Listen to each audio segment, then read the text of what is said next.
Cours sur le pèlerinage de Saint-Jacques-de-Compostelle.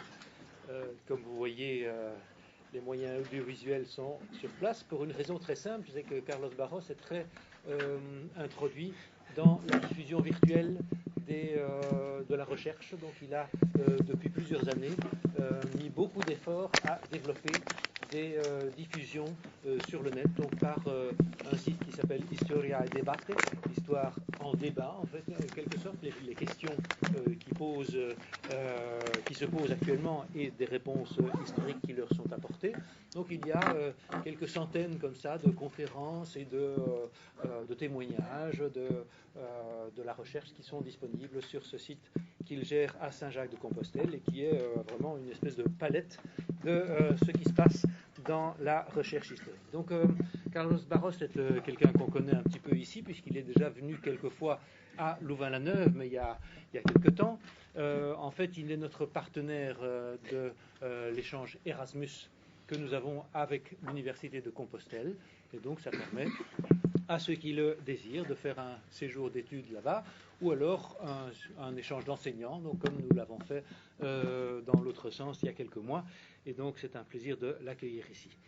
Il est dans le département d'histoire médiévale et moderne et ses recherches se développent en fait sur quelques grands axes, quelques perspectives. D'une part, il est fort intéressé par tout ce qui est d'ordre méthodologique, la méthodologie de l'histoire, la réflexion critique sur les méthodes mises en œuvre, la façon dont on peut théoriser et faire de la philosophie de l'histoire aussi, ça c'est quelque chose qui l'intéresse beaucoup.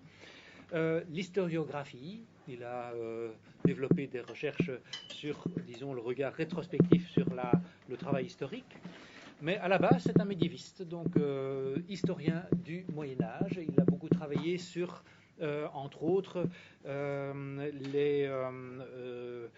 qu'on appelle les Irmandinos, qui sont une sorte de confrérie, ou du moins de mouvement social qui s'est posé en révolte dans les années 1460 et qui en Galice a eu beaucoup de répercussions politiques et une grande postérité aussi dans l'historiographie. Il a fait des enquêtes sur les milieux juifs dans le nord-ouest de l'Espagne, donc la Galice, le Portugal. Il a étudié cela à travers aussi des colloques qu'il a publiés. Il a publié plusieurs livres aussi qui concernent des questions historiographiques et de méthodologie. Et le pèlerinage de Saint-Jacques-de-Compostelle, justement, ça, c'est un des sujets qui l'intéresse, et pour cause, naturellement, étant professeur dans cet endroit aussi historiquement chargé qu'est Compostelle, il est, je crois, impossible d'échapper à ce sujet-là. Alors, pour ce qui est de ses contacts encore étrangers, il a beaucoup fréquenté Paris, donc le séminaire de Jacques Le Goff et donc les recherches autour de l'histoire des mentalités, ça l'intéresse beaucoup. Donc je crois que c'est une occasion comme ça de l'entendre sur une perspective assez large sur les pèlerinages qui vont nous intéresser ici, donc avec cette mise en perspective des trois grands pèlerinages, donc Jérusalem, Rome, Saint-Jacques-de-Compostelle, et je le remercie déjà pour l'intervention. Merci Audran. Et bonjour à tous les présents, mais aussi au public virtuel qui va suivre cette activité à partir de demain sur Internet. Bon. Tout d'abord, je fais exprimer ma solidarité pour les attentats. En mon nom, mais dans le nom de mes collègues de l'Université de Saint-Jacques-de-Compostelle, je crois, des historiens espagnols. Je suis Bruxelles comme vous. Remercier au professeur Baudouin Vandenabel. C'est l'invitation, c'est la troisième fois que je suis à Louvain-la-Neuve. La première fois dans l'année 2000 pour la refondation du département d'histoire, et la deuxième fois dans l'année 2006 avec les collègues et les étudiants d'études latino-américains, la troisième fois aujourd'hui pour parler du chemin à Saint-Jacques de Compostelle. Le point de départ de cet exposé, c'est ma contribution au livre Hommage en Italie à l'université de Parma et à Charles Le Goff, à mon ami Charles Le Goff dans les années 2003. Le volume s'appelle Il Medioevo Europeo de Jacques Le Goff. Bon, en premier lieu, parler de l'évolution du mot.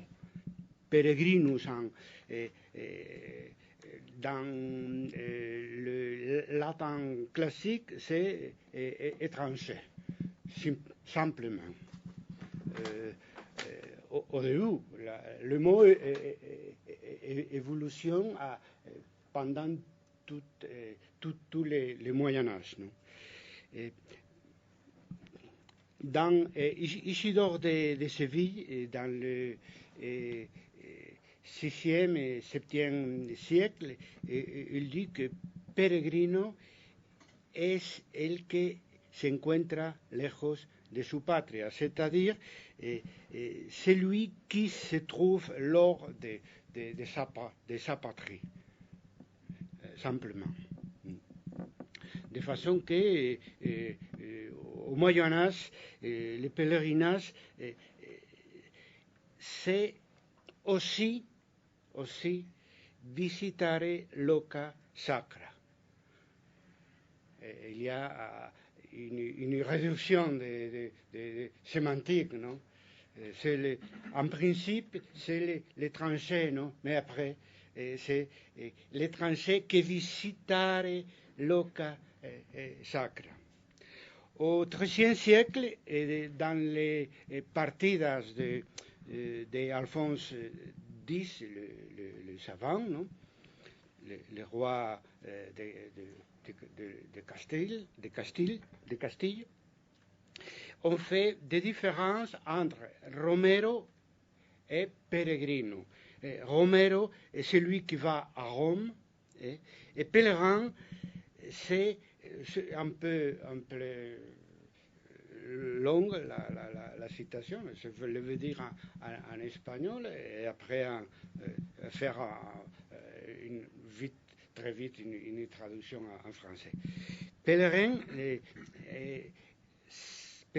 c'est el homme extraño que va a visitar el sepulcro de Jerusalén o que andan en peregrinación a Santiago o a otros lugares de luenga et extraña tierra.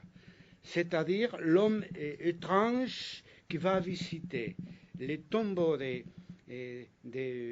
Jérusalem ou qui font un pèlerinage à Saint-Jacques ou un autre lieu, endroit de longue et étrange terre. C'est-à-dire que dans les partidas, on décrit les trois grands centres du pèlerinage médiéval. Selon la chronologie de l'apparition de chaque tombeau, nous pouvons faire une sorte de hiérarchie du pèlerinage médiéval. Tout d'abord, Jérusalem, c'est-à-dire le tombeau de Jésus, après Rome, le tombeau de Saint-Pierre, et finalement, en troisième lieu, Saint-Jacques de Compostelle. Et à la fin du XIIIe siècle, dans l'ouvrage de Dante Alighieri, Vita Nuova, on répète, es peregrino quien se halla fuera de su patria. C'est-à-dire, pèlerin, c'est quelqu'un qui se trouve hors de sa patrie. C'est l'acception originale des peregrinos, non? Mais après, Dante, il ajoute, solo se llaman, faire attention, solo se llaman peregrinos quienes van a Santiago o de allí vienen. C'est-à-dire, il ajoute que seulement s'appellent pèlerins ceux qui font de Saint-Jacques y reviennent. Ça confirme le réductionnisme du terme peregrinus au pèlerinage à Saint-Jacques de Compostelle. C'est une transformation sémantique du mot qui a lieu pendant le plein Moyen-Âge, de façon que dans le XIIIe siècle, pèlerin, c'est la même chose que pèlerin à Saint-Jacques de Compostelle. C'est-à-dire que les pèlerins à Saint-Jacques, les pèlerins de Saint-Jacques de Compostelle, c'est les pèlerins par excellence à la fin du plein Moyen-Âge, et bien sûr pendant le bas Moyen-Âge. La raison de cette réduction sémantique, selon Dante, c'est la suivante. Pues la sepultura de Santiago está más lejos de su patria que la de cualquier otro apóstol. Bref, la traduction. Car la sépulture de Saint-Jacques est plus loin de sa patrie que celle de tout autre apôtre. C'est-à-dire, c'est l'apôtre qui est enterré plus loin du reste de l'Europe. C'est pour ça que les points de vue de la Galice pour travailler, pour étudier sur le pèlerinage médiéval, c'est tout à fait exceptionnel. Bien sûr, je suis galicien, non? Je le dis, mais je crois que c'est vrai. C'est-à-dire parce que c'est une sorte de périphérie centrale. On peut dire ça, c'est un peu paradoxal, non? Mais c'est vrai. Nous sommes la périphérie de l'Europe féodale, de l'Europe médiévale, mais en même temps, nous sommes le centre du pèlerinage plus important du Moyen-Âge européen. C'est le paradoxe, non, de la périphérie centrale. Nous sommes le centre, au moins par rapport à ce sujet que c'est le pèlerinage médiéval. Et il faut dire aussi que, comme phénomène historique, le pèlerinage, c'est très important pour étudier, pour comprendre, pour faire la recherche sur la formation de l'Occident médiéval.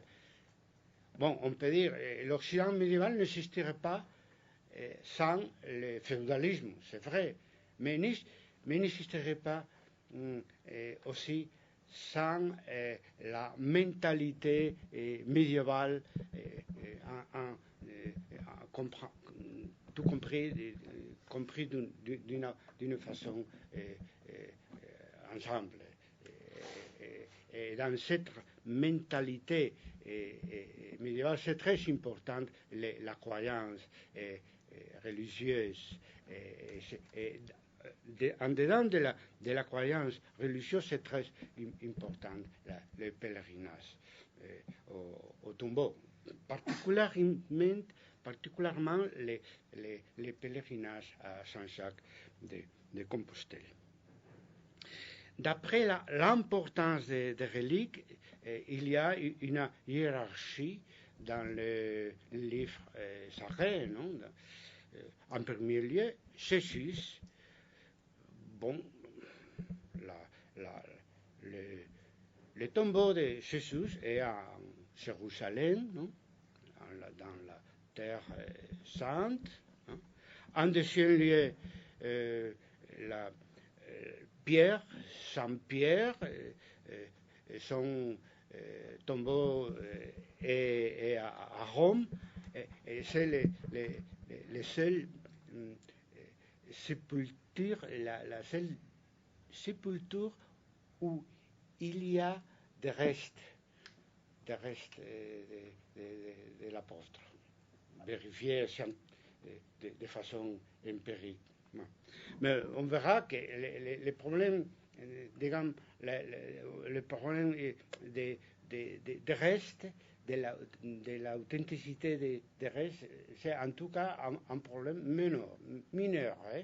On verra, un mineur. Mais dans le cas de Saint-Pierre, c'est vrai. Et l'archéologie, il a démontré que ça existe des restes dans les tombeaux de Rome.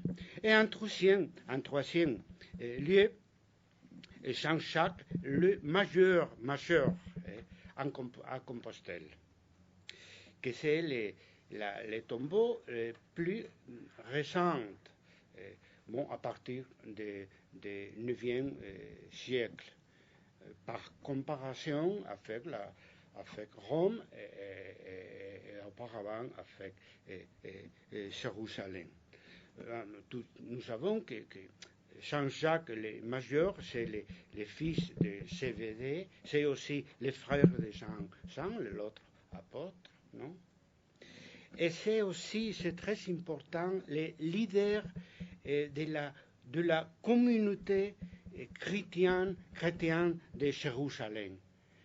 Il est mort dans l'année 42 pour l'épée en Palestine, non? Et après, la moitié du premier siècle, se forme la légende sur la translation du corps de Saint-Jacques de Palestine jusqu'à la Galice dans un bateau de pierre qui va sur le mar. Bon, c'est une légende, bien sûr, qu'on dit la légende jacobée, de Jacob, de Saint-Jacques. C'est-à-dire qu'il y a cette hiérarchie de reliques du Nouveau Testament, Jésus, Pierre et Saint-Jacques. Mais les derniers sera les premières. Et je crois que l'essor, la formation du féodalisme perturbe la hiérarchie dévotionnelle présente dans le Nouveau Testament. De façon que Saint-Jacques, Dante, il l'a dit, non? C'est le synonyme dans le Moyen-Âge du pèlerinage médiéval. Pas Pierre et pas Jésus. Plutôt Saint-Jacques de Compostelle à la Galice. Pour Georges Duby, le changement à Saint-Jacques de Compostelle triomphe par exclusion. par exclusion de Rome et par exclusion de Jérusalem. Rome, c'est vrai, c'est proche pour le reste de l'Europe, non? Mais c'est aussi le signe du pouvoir politique. C'est la voie des pèlerinages naturels des prêtres et des prélats qui font au Vatican à faire des demandes, surtout en cherchant des bénéfices pour eux, non? Pour ces églises. Et ça sera comme ça, c'est-à-dire une sorte de pèlerinage politique pendant tout le Moyen-Âge. Bon, ça difficulte c'est un obstacle pour un pèlerinage de masse, non? Populaire, non? Bon. Jérusalem, c'est très loin et très dangereux. Très loin, bien sûr, non?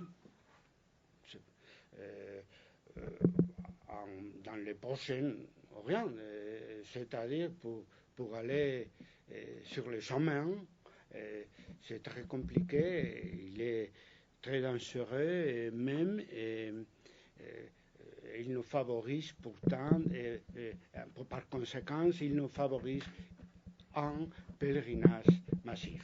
Non, c'est très compliqué, surtout à partir de l'an 1096 de la première croisade suivante. C'est-à-dire les croisades, ils sont une sorte de pèlerinage armé et de pèlerinage chevaleresque aussi. C'est le pèlerinage de la noblesse en armes, non? C'est compliqué pour le reste du peuple, de croyants, non, le pèlerinage à Jérusalem. Cependant, Saint-Jacques, c'est très loin seulement dans l'imaginaire, parce que c'est le Finistère. Le Finistère, c'est la fin du monde connu au Moyen-Âge. Pour le temps, par conséquent, ça encourage l'imagination populaire et pour visiter le tombeau de Saint-Jacques le Majeur. Non? Et aussi relativement tranquille le chemin.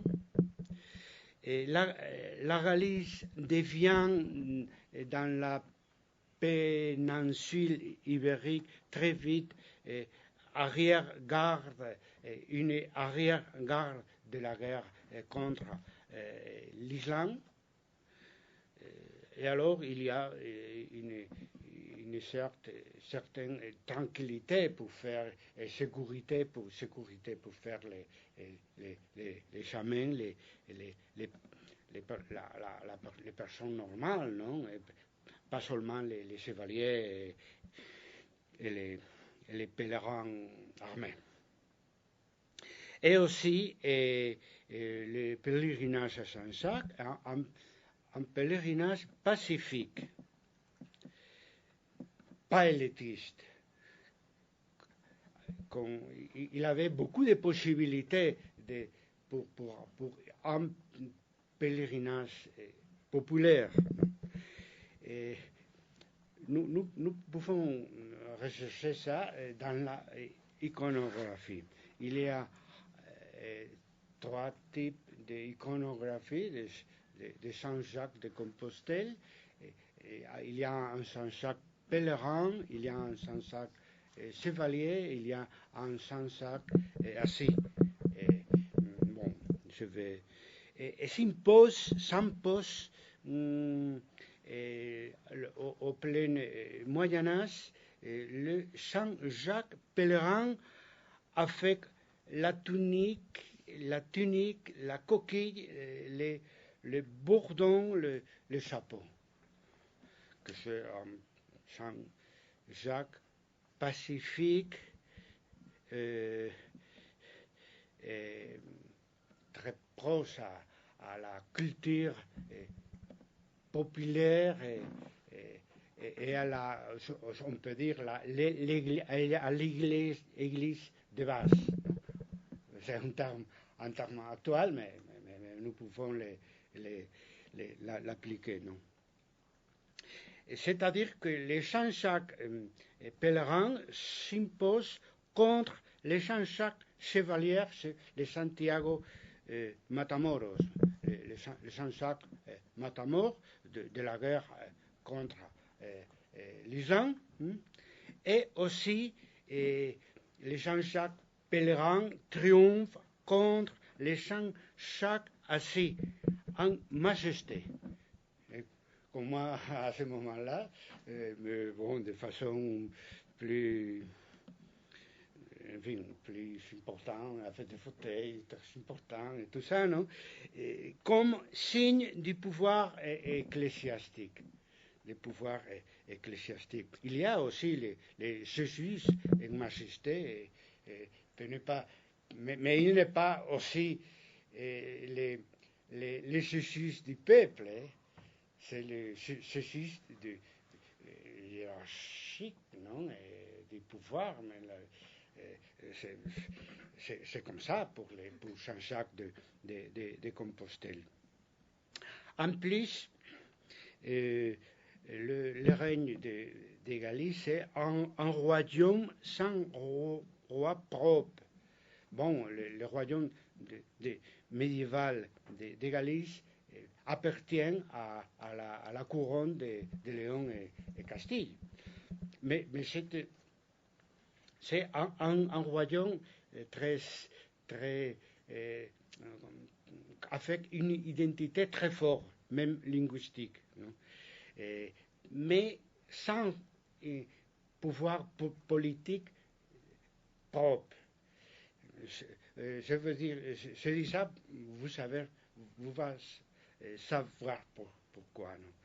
Et c'est aussi la périphérie, c'est dans la périphérie de la péninsule ibérique et de la couronne de Léon et Castille. Et Castille à nord-ouest péninsulaire. Non? Ça, se dit tout ça, c'est-à-dire il y a un pouvoir politique d'importance dans le nord-ouest péninsulaire, dans la Galice.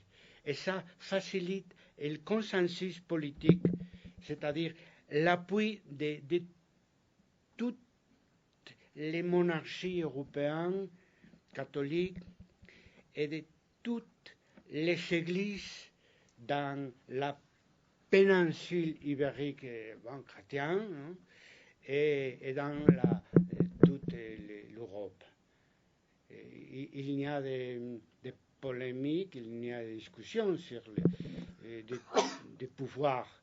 Les Saint Jacques de Compostelle, en général la Galice, c'est un lieu pour les rencontres des pèlerins de toute l'Europe, pour les rencontres pacifiques des pèlerins de toute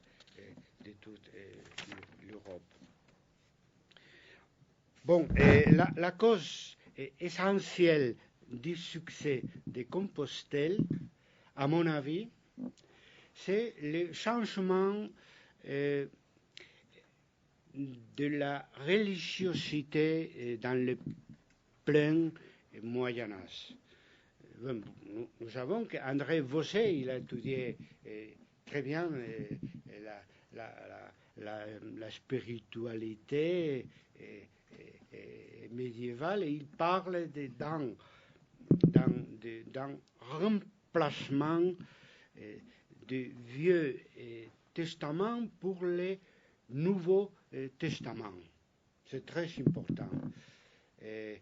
c'est très important du point de vue de l'anthroponomie, on dit, mais c'est encore plus important pour comprendre la nouvelle religiosité pendant la pleine Moyen Âge, c'est-à-dire les 11, 12 et 13e siècle du plein Moyen Âge. À la fin de cette période, Dante il parlait, comme nous avons parlé de ça, il parlait de que pèlerin, c'est la même chose que pèlerin à Saint-Jacques de Compostelle. Et pas seulement une transformation du pèlerinage, c'est aussi la fin de la transformation de la religiosité de l'autre moyen âge, une religiosité du Vieux Testament très autoritaire, non?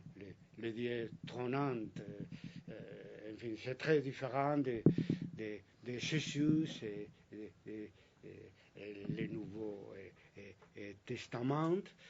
C'est ça qui favorise l'expansion du pèlerinage à Saint-Jacques de Compostelle, du pèlerinage médiéval en général et surtout les pèlerinages à Saint-Jacques de Compostelle. C'est l'essor de l'idéal de la vie apostolique et de la popularité de Jésus. C'est l'essor de l'habitude de voyager pour la foi, pour la guérison, pour la austérité, pour la pauvreté, pour la humilité, pour la pénitence et surtout pour l'imaginaire eschatologique et millénariste. Je le disais auparavant, la Galice c'est la fin du monde connu. Et dans la cathédrale de Saint-Jacques de Compostelle, il y a, nous avons le porche de la gloire avec la représentation du jugement dernier et final, de la fin du monde selon la Bible. C'est-à-dire que le pèlerinage, c'est une forme d'expression du millénarisme médiéval. Le chemin remplit trois fonctions au Moyen Âge. En premier lieu, faire des contrepoints de pouvoir féodal, aussi des pouvoirs féodal de l'Église. Le pèlerinage, c'est le contrepoint de l'Église institutionnelle, de l'Église politique, même de l'Église seigneurielle. En deuxième lieu, le chemin à Saint-Jacques de Compostelle apporte unité spirituelle à la nouvelle civilisation médiévale, malgré la fragmentation politique et l'inégalité de la société féodale. Une espèce de contrepoint social, une espèce de contrepoint social d'une société féodale très fracturée et aussi très fasciste, non? Pour la inégalité entre vassal et seigneur. En troisième lieu, les chamans à Saint-Jacques, le pèlerinage médiéval en général, mais surtout les pèlerinages à Saint-Jacques-de-Compostelle, signifie la participation des masses, du peuple, dans la nouvelle religiosité, au-delà des moines et des clergés, c'est-à-dire il n'y a pas de communauté globale de croyances sans le peuple. Et c'est pour ça que j'insiste dans l'importance du pèlerinage pour la construction de la communauté globale de croyances fondamentales pour comprendre l'Occident médiéval et même pour comprendre le féodalisme européen. Bon, je suis sûr que vous êtes en train de penser, vraiment est-il enterré Jean-Jacques le Majeur à la Galice? Il n'y a pas de preuves de type documental ou de documentation d'archives qui démontrent que Jean-Jacques le Majeur, il a fait la prédication en Galice, non plus la translation sur un bateau de pierre d'Orient à la Galice, non plus l'enterrement en Galice. Il n'y a pas de preuves du point de vue positiviste. Louis Duchesne, le vieux historien français, l'ont démontré il y a longtemps, mais surtout, il a donné cette bataille pour ce sujet, c'est-à-dire l'authenticité des reliques à Saint-Jacques-de-Compostelle, Claudio Sánchez Albornoz. C'est un historien espagnol, c'est le père du médiévalisme espagnol. Il y a en Argentine, après la guerre civile, catholique, très catholique même, du point de vue personnel, mais il a démontré aussi qu'il n'y a de preuves sur l'existence du tombeau de Saint-Jacques le Majeur en Compostelle. Par contre, il y a des preuves claires dans les mentalités de l'existence d'une croyance collective qui se transforme dans une grande force historique irrésistible à celle-ci nous devons l'existence de la vie de Saint-Jacques-de-Compostelle, de notre université, de la Galice comme nationalité médiévale, de l'idée chrétienne de l'Espagne et même de la construction de l'Europe médiévale qui a une très importante dimension mentale, de dimension par rapport aux mentalités, les mentalités religieuses.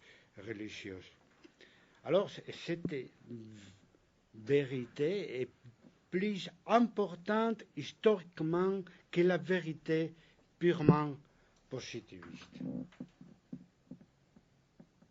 Ça compris, non? C'est clair. C'est-à-dire que la vérité, pour l'historien, c'est un phénomène qui avait plusieurs faces, non?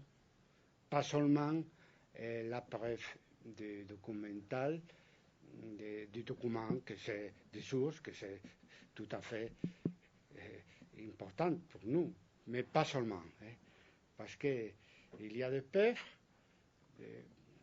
par rapport au reste physique dans les tombeaux, mais il y a des pertes dans la mentalité qui sont une partie très importante de l'histoire médiévale. Même une force historique très importante dans l'histoire médiévale. Bon, il faut faire quelques différences conceptuelles entre le mot pèlerinage et le mot chemin. Non? Le pèlerinage n'est pas seulement spirituel, mais aussi exprime les souhaits de connaître longue et étrange terre. Nous allons parler de ça.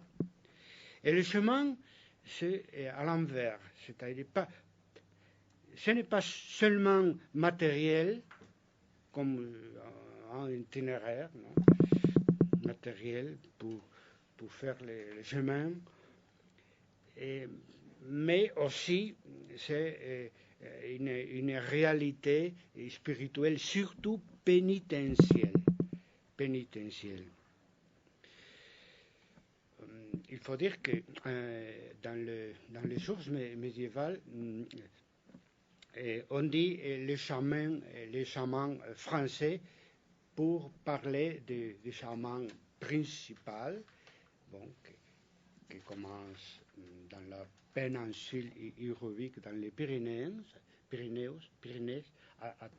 jusqu'à Saint-Jacques-de-Compostelle, mais il y a dans notre chemin à Compostelle, qui s'appelle aussi dans la documentation médiévale chemin français. C'est-à-dire que le chemin français, le chemin français, c'est la même chose que dire le chemin à Saint-Jacques-de-Compostelle, même pour l'anglais qui arrive pour la mer à Saint-Jacques, ou que les mozárabes qui viennent du sud de la péninsule ibérique jusqu'à le nord-ouest péninsulaire. Il faut dire que les chemins français sont tous, mais principalement, naturellement, justement, les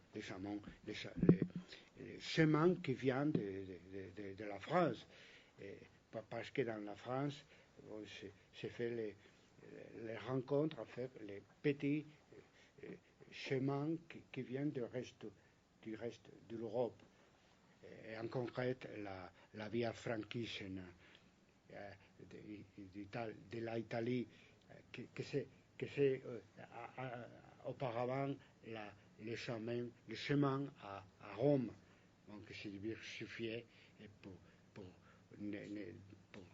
par conséquence de la transformation que je parlais sur la spécialisation de pèlerinage médiéval dans le face à Compostelle. Bon, les acteurs politiques et économiques ont fait possible le chemin matériel. En premier lieu, l'évêque Teodomiro, dans le lieu où à 120 les tombeaux de Saint-Jacques dans le IXe siècle. Après, les rois catholiques de toute l'Europe, aussi Charlemagne, qui jouait un rôle très important pour la propagation du chemin à Saint-Jacques-de-Compostelle. En troisième lieu, l'Église institutionnelle, surtout Cluny, Cîteaux, et après les ordres mendiants, les papes, tous les papes, ils sont très amis de Saint-Jacques-de-Compostelle, et après la confrérie religieuse, même il y a des confréries de pèlerins partout l'Europe. En quatrième lieu, les Juifs la bourgeoisie du point de vue économique. C'est-à-dire il y a des protagonistes politiques.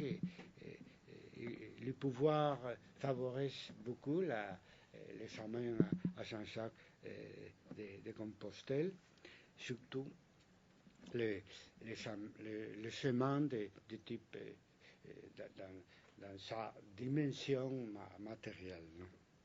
Politique et économique. Mais la réalité matérielle et la réalité idéale vont ensemble. Le chemin est une voie de communication et d'échange religieux bien sûr, mais aussi laïque. C'est la voie de communication qui traverse toute l'Europe pour diffuser la nouvelle vie urbaine, les nouvelles infrastructures, architecture, le commerce global, mais aussi la nouvelle idée sur l'art roman, gothique, les idées pour les révoltes communales dans le XIIe siècle, les systèmes trifonctionnels à partir du XIe siècle, le modèle chevaleresque, les chansons de gestes, surtout, et finalement le féodalisme comme forme sociale. C'est-à-dire la formation du féodalisme, il a eu des relations avec le pèlerinage aussi, comme le pèlerinage entendu comme une voie de communication sociale. C'est une sorte de globalisation, de mondialisation avant la lettre. Parce que le féodalisme, c'est étonnant, non? C'est merveilleux à la fois. C'est une société très segmentée, non? Du point de vue politique et économique, mais très unifiée du point de vue religieux et de mentalité. C'est-à-dire,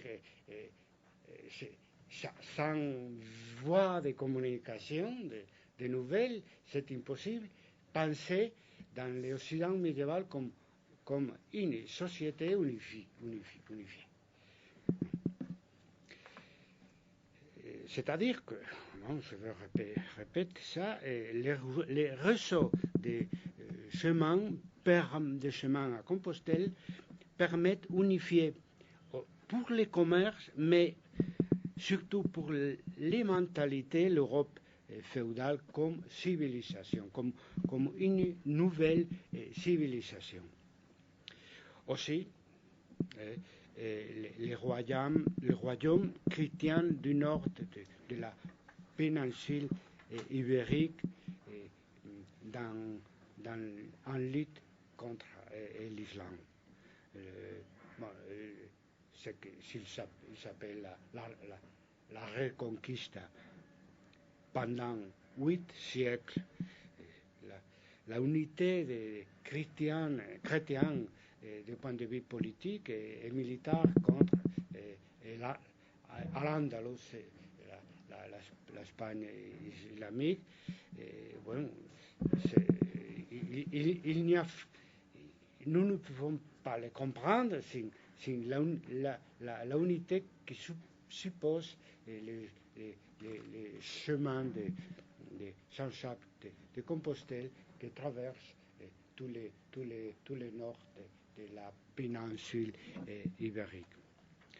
Bon, bref, pour terminer, 4 remarques méthodologiques pour comprendre écrit ça pour comprendre les chemins d'après l'histoire.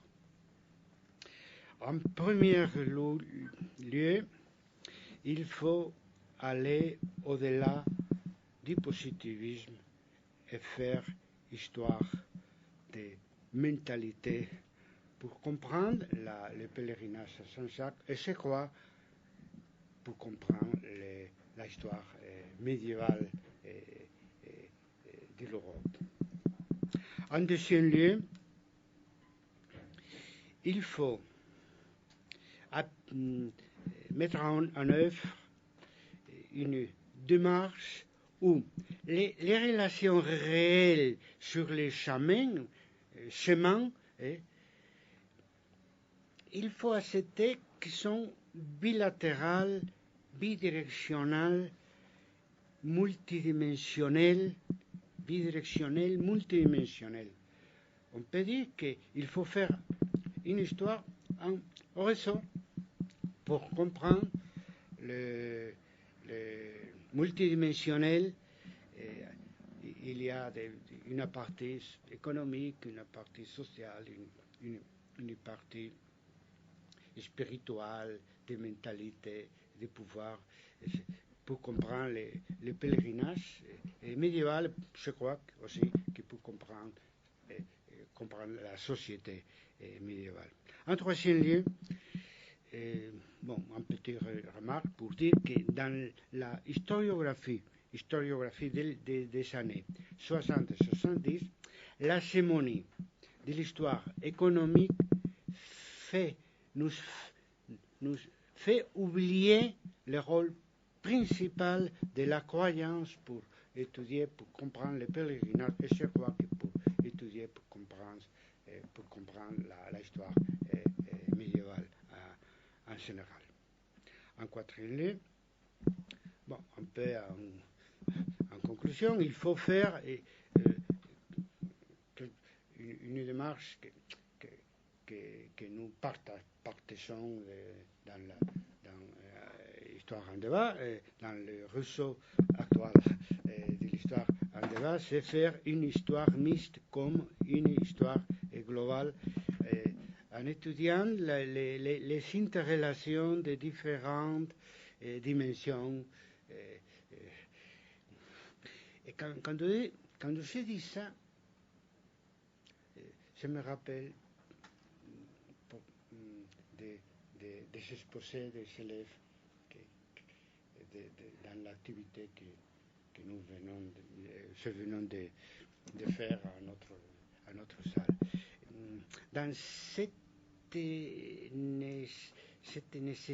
nécessité de faire une nouvelle histoire globale, il y a une chose qu'il manque toujours, c'est les mentalités. C'est dommage ça parce que les pays francophones, je suis galicien, je suis espagnol, mais je suis très francophone depuis l'année 68. C'est un problème générationnel, non? Je suis très content d'avoir eu cette opportunité quand c'était votre âge. Bon, en tout cas, nous sommes très privilégiés comme historiens ou comme futurs historiens parce que nous pouvons profiter bien l'école des annales qu'il a découvert beaucoup de nouvelles sur les façons de faire l'histoire. Mon ami Jacques Le Goff, dans les années 90, il me disait, mes collègues, les historiens français, ils ont abandonné l'histoire des mentalités très tôt. Il disait ça, personnellement, il n'a pas écrit ça, mais il m'a dit ça. Bon, c'est vrai, ça dépend, parce que les Français, ils ont continué en faisant des histoires de mentalité jusqu'à aujourd'hui, non? Parfois utilisant bon, là, d'autres étiquettes, non, on dit étiquette, hein, oui, d'étiquettes. L'histoire de l'imaginaire, l'histoire des représentations sociales, l'anthropologie historique. Mais il y a une partie de vérité parce qu'en effet, l'histoire des mentalités manque dans beaucoup de recherches très bien faites, mais qu'il manque la subjectivité, c'est-à-dire les facteurs humains, en définitive, en somme, les facteurs humains. Il n'y a pas façon de faire une histoire globale sans étudier les protagonistes de l'histoire à travers eux-mêmes, de ces façons de, comme on dit, la définition de mentalité, c'est les façons de penser, de croire, de sentir, d'imaginaire, de l'inconscient, les habitudes, tout ça. Sans l'histoire de mentalité, c'est impossible une histoire globale. Bon, c'est fini. C'est fini. Je vous invite à voyager finalement à Saint-Jacques-de-Compostelle pour visiter la cathédrale de Saint-Jacques, le majeur, et l'université de Saint-Jacques-de-Compostelle à travers du programme Erasmus. Merci pour votre attention.